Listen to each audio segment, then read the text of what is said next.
C'est dans ce studio que Zambé se prépare pour tous ses spectacles. On y trouve presque tous les instruments de musique, particulièrement le tam-tam parlant, encore appelé Atupani.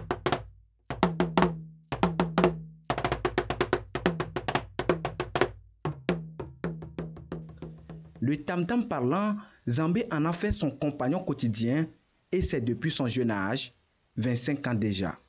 Derrière son attachement à Atupani se cache une histoire.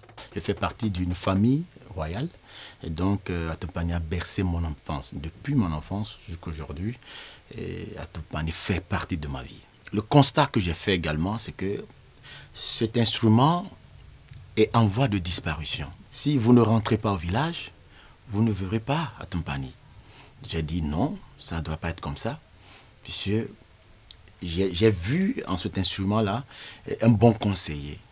Donc j'ai dit, je vais l'associer avec ma musique pour garder cet instrument éternellement. Cet engagement a valu aujourd'hui à Zambé un surnom, le roi du tam-tam parlant au Togo.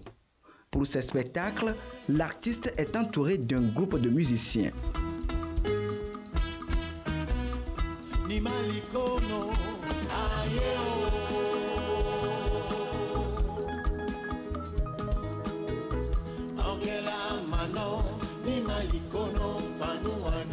Je travaille moi-même d'abord avec mes instruments, je fais les arrangements à moitié.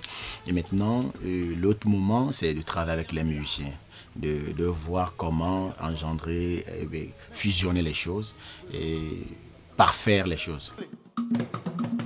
Auteur-compositeur, percussionniste, guitariste et pianiste, Zambé est un touche-à-tout.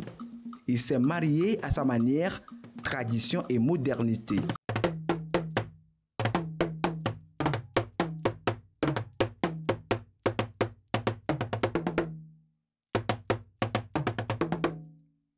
Il faut apprendre à courir par terre avant de penser à courir dans un arbre.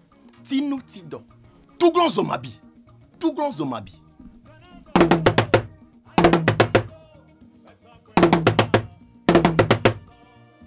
Fusil gâté ne crache pas feu. Touglon Zomabi, Touglon Zomabi. Donc ça a du sens.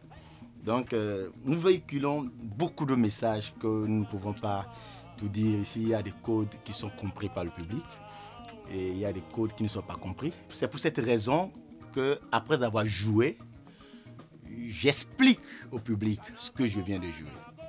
On a fait beaucoup de scènes à l'international. On a été au Jeu de la francophonie, on a été au Massa et partout on est passé.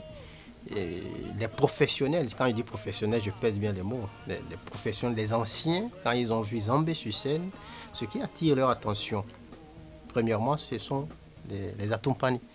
On a besoin de le pousser et c'est ce que nous sommes en train de faire. D'abord, trouver des marchés pour vendre l'artiste.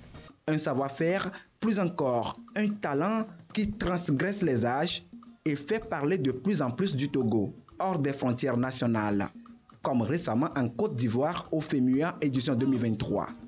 Zambé a encore fait sensation devant des centaines de spectateurs.